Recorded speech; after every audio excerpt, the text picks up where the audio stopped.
Hey everyone, how's it going? Thanks for your patience and flexibility for this two-parter.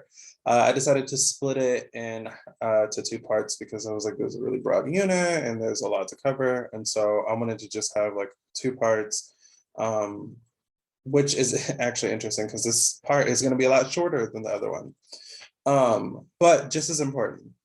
But before we get into the content, I want to just cover a couple of housekeeping things.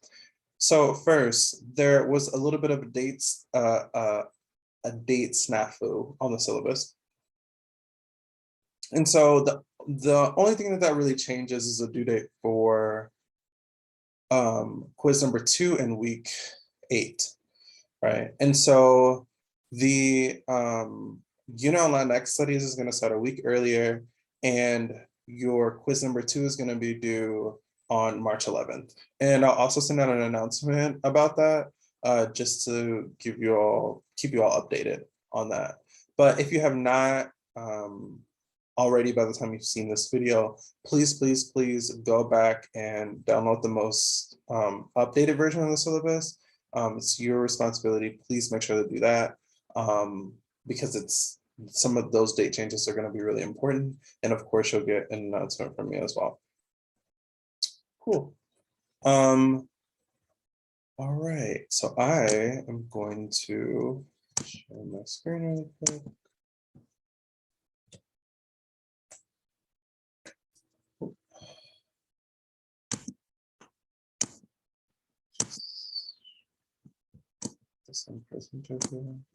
Like I said, this part is going to be rather short, but still really important. And so ethnic studies 1000, introduction to ethnic studies, African American studies part 2.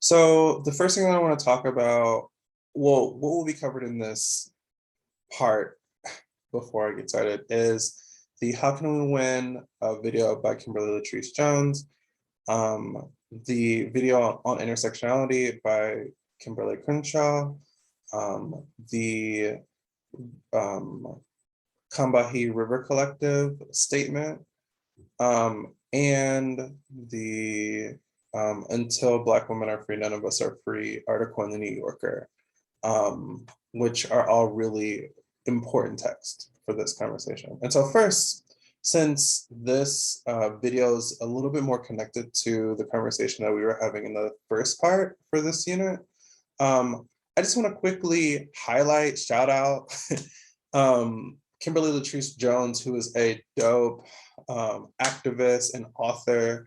How Can We Win is the name of a video that went viral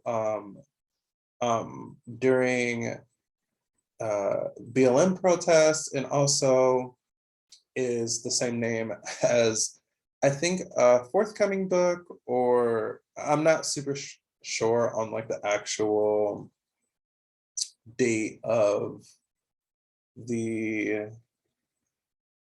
she came out with a book this year by the same name, How Can We Win? If you haven't seen the video, please go watch it. It's really important. I think it places into context the urgency of the things that we talked about in the first part of, in part 1 of this unit. And so go do that if you haven't. It's a really dope video. You can also follow her on social media. She's really cool. So we also have a video, a TED Talk from Kimberly Crenshaw, who is foundational in African American studies and gender and women's studies. I'm trying to get this viewing box out of her face. Kimberly Crenshaw coins the term intersectionality, which is really important, not only for Black feminist studies or Black studies, but like it sort of provides us a more nuanced and complicated way to think about the sort of multi-layeredness of oppression that people can experience when they exist in more than one dominant group.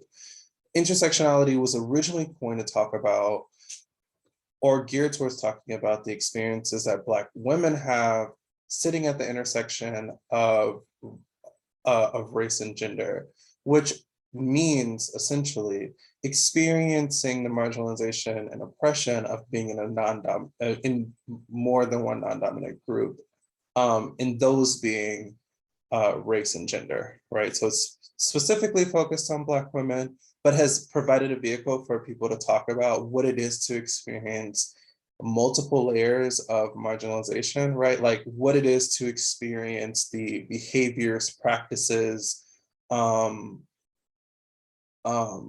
violence that is attached to more than one dominant ideology, right? Because uh, Black women experience both behaviors in forms of violence associated with the dominant ideology of white supremacy, as well as violence that is connected to the dominant ideology of patriarchy. And so in really specific terms, intersectionality refers to the particular forms of intersecting oppressions. And so when we are thinking about people who exist in more than one dominant group, particularly those who exist in a non-dominant group of race and something else, right? And so like people of color who also experience marginalization at some other, within some other dominant category as well as race. And so like we're talking about Black and brown women or women of color. We're talking about people of color who exist in LGBTQ communities, but also intersectionality can be, again, applied to a wider framework as a vehicle to think about what it is to be experiencing multiple layers of marginalization. But in this particular, we're talking about its roots, which is specifically thinking about Black women, women of color. And so intersectionality is really important part of the conversation. It's like adding language. And on Intersectionality by Kimberly Crenshaw, she contextualizes intersectionality by talking about the lack of media attention that Black women who experience police brutality receive opposite of Black men. And so this conversation that is currently happening in various social and racial justice spaces, also conversations that have prompted movements like Black Lives Matter, et cetera, et cetera. Within these conversations is the importance of acknowledging, right, like that the very specific combination of experiencing more than one layer of marginalization ends up resulting in a really horribly nuanced and complex experience with forms of oppression, right? Because in this example, Black women are experiencing like racism and patriarchy, right? And also what it is to specifically, be experiencing those at the same time, right? And so it's like,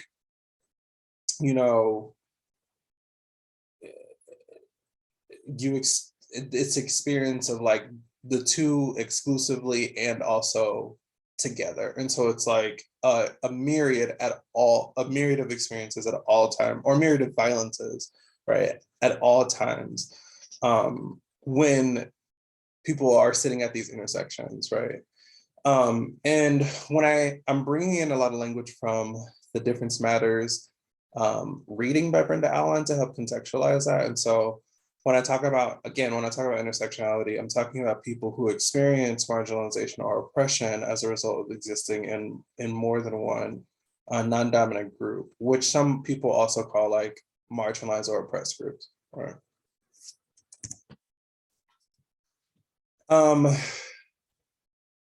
Kimberly Crenshaw's intersectionality, term intersectionality, and also scholarship exists within a legacy of Black feminist work in scholarship, more largely. And within that legacy, like one of the collectives that are like really a whole lot of founding principles in the study of like in Black feminist studies, and also in Black studies generally, is the Combahee River Collective. And the Combahee River Collective was a Black feminist lesbian socialist organization active in Boston from 1974 to 1980. And were comprised of people who existed in various social and racial justice spaces during that particular time period. You're talking about people who were associated with the Black Panthers and different civil rights movements, and came together to talk specifically and address specifically the needs of people who sit at of Black women who sit at that intersection, right? And also are thinking about like how to use this conversation around considering like what it is to sit at an intersection, right? To extend that to other women of color who are also experiencing racism and misogyny and or patriarchal violence at the same time. And so on the left side of the slide is a quote from the beginnings of the statement that's rather short. It's only like the PDF is only like 9 pages, but this quote I think gets at the root of what, or the charge of this statement, right? And when I say the charge, I mean like the root, the main idea, the thing that is being brought forth to us by this like really important and foundational collective of Black queer feminist women. And so it reads, the most general statement of our politics at the present time would be that we are actively committed to struggling against racial, sexual, heterosexual, and class oppression. And we see as our particular task the development of integrated analysis and practice based upon the fact that the major systems of oppression are interlocking. The synthesis of these oppressions create, and again, think a lot about intersectionality, right? So this is like the predecessor of intersectionality. Like people, like these Black queer women are developing a way of thinking about this that would eventually sort of give way to, or like make a path for the kind of work that Kimberly Crenshaw is doing. And so it says the synthesis of these oppressions creates the conditions of our lives. As Black women, we see Black feminism as a logical political movement to combat the manifold and simultaneous oppressions that all women of color face, right? And so again, we're thinking about intersectionality. And so there are 4 topics that are covered in the Combahee River Collective statement, which is really important. And so the first one is the genesis of the contemporary Black feminism, where they sort of give historical background and also a sort of general understanding of the framework, right? Like when they talk about cultivating a language, understanding, a way of analyzing, right? They're talking about sort of cultivating a conversation, right? Cultivating a way to be in communication with each other about the real and urgent needs of Black women and also other women of color. And so that is being introduced to us in the first point, right? And also talking about how there isn't a separation between like what is happening politically in these conversations and what is happening personally, right?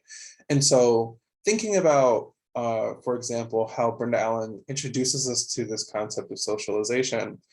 The Combahee River Collective writes in the first point that is, or the first topic that is covered in the Combahee River Collective statement, they talk about not only how urgent this is in, for the sake of like communities, right? In a language or understanding of the experiences of Black women and women of color, but they also are talking to, or women of color largely, right, which includes Black women and brown women, Indigenous women, etc.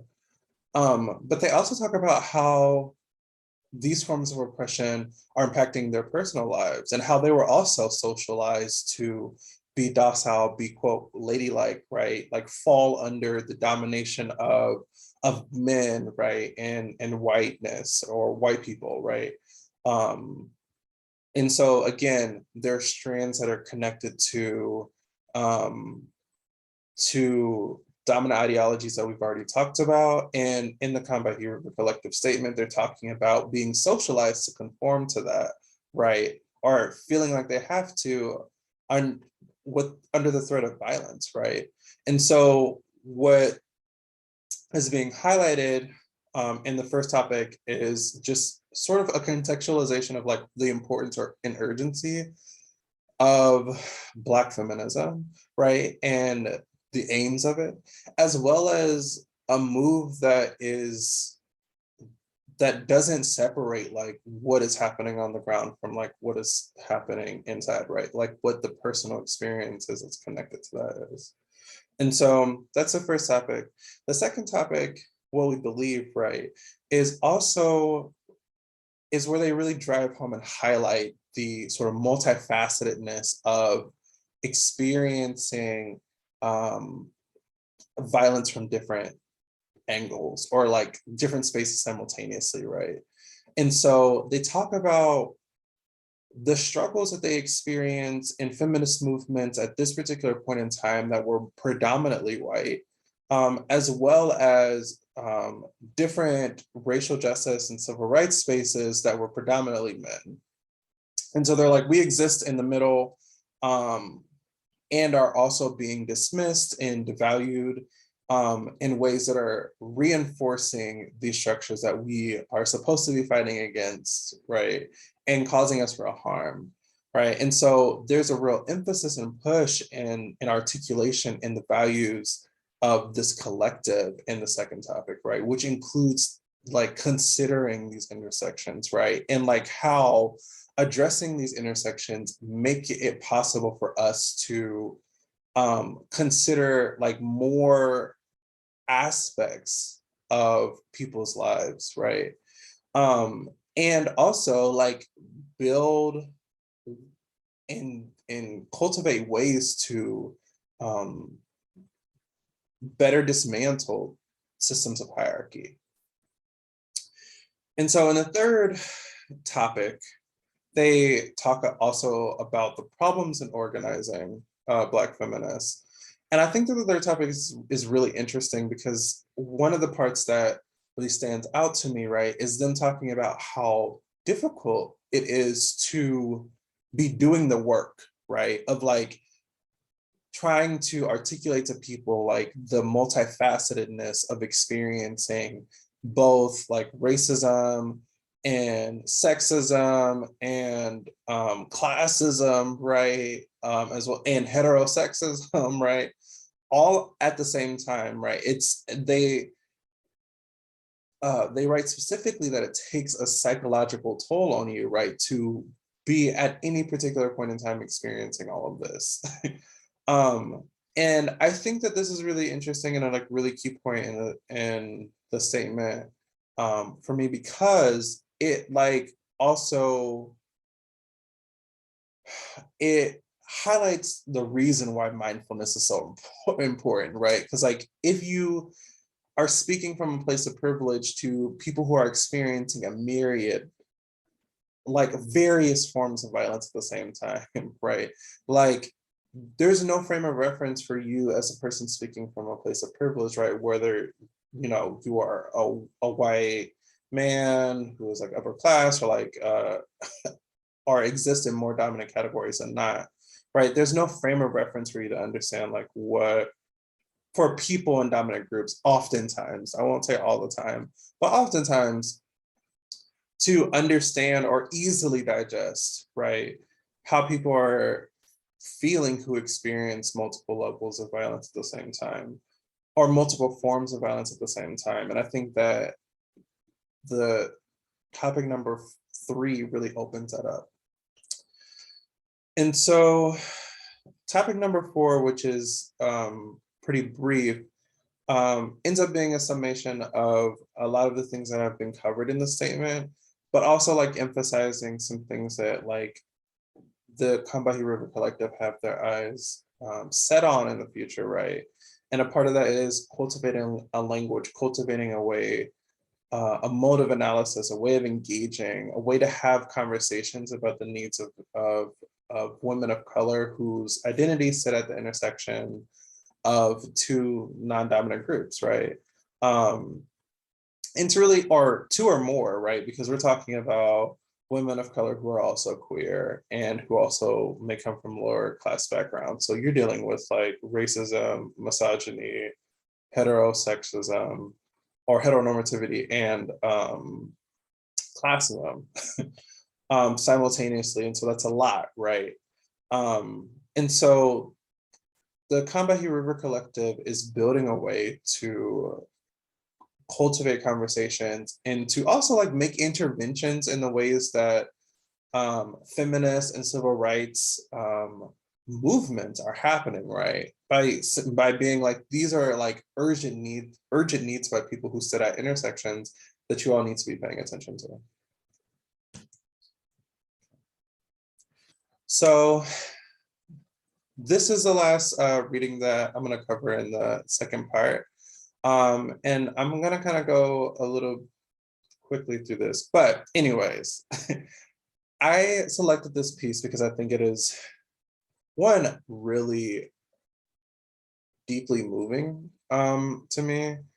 And so Until Black Women Are Free, None of Us Are Free, by Keeanga Yamada Taylor, is essentially like a love letter to Black feminists, right? As she sort of reflects on like the legacy of Black feminist scholarship, and like what that looks like, what it feels like now to be looking back on that, while we're having, you know, conversations and engaging with like contemporary like social and racial justice movements, right? And she thinks about like the first time that she read work by Barbara Smith, who was a part of the Combahee River Collective, who is an amazing Black feminist, queer scholar. She thinks about Audre Lorde's work, who is also, again, was a part of the Combahee River Collective, amazing scholar. And then also Cheryl Clark, again, also part of the collective, amazing scholar in the legacy of Black feminist studies. And so I feel like the reason why this New Yorker article is important is because it really shows you what it is to be engaged or in contact with like the legacy of this work, right? Of what we are doing when we attempt to have conversations that like are taking steps towards a more equitable, liberated version of the world that we live in, right? That is not what we live in now, but like what we hope to see, right? And so I believe that is the sort of fruitfulness, the fruitfulness of this article lies in thinking about that, right? And how these connections are made between the Combahee River Collective and Black Lives Matter, for example, which he talks about. And so please, please, please make sure that you read that. It's like a really dope article. Yeah. And so this is it. I told you that part 2 was going to be pretty short. It's because 2 of the things that I talked about were videos, and the other 2 things were not that long. And also just like offered some context and like a really dope conversation about the work that Black women have done in this and within African American studies, but also in social and racial justice movements, and also in changing, also in creating social change in this country. And so please make sure that you read those materials.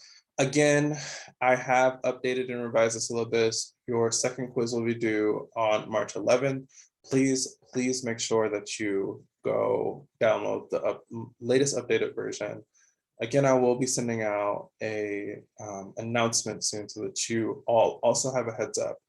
But I just wanted to let you know now. Okay. Until next time, as always, feel free to shoot me an email or to set up an office hours appointment if you have any questions. But until then, I'll see you later or see you around.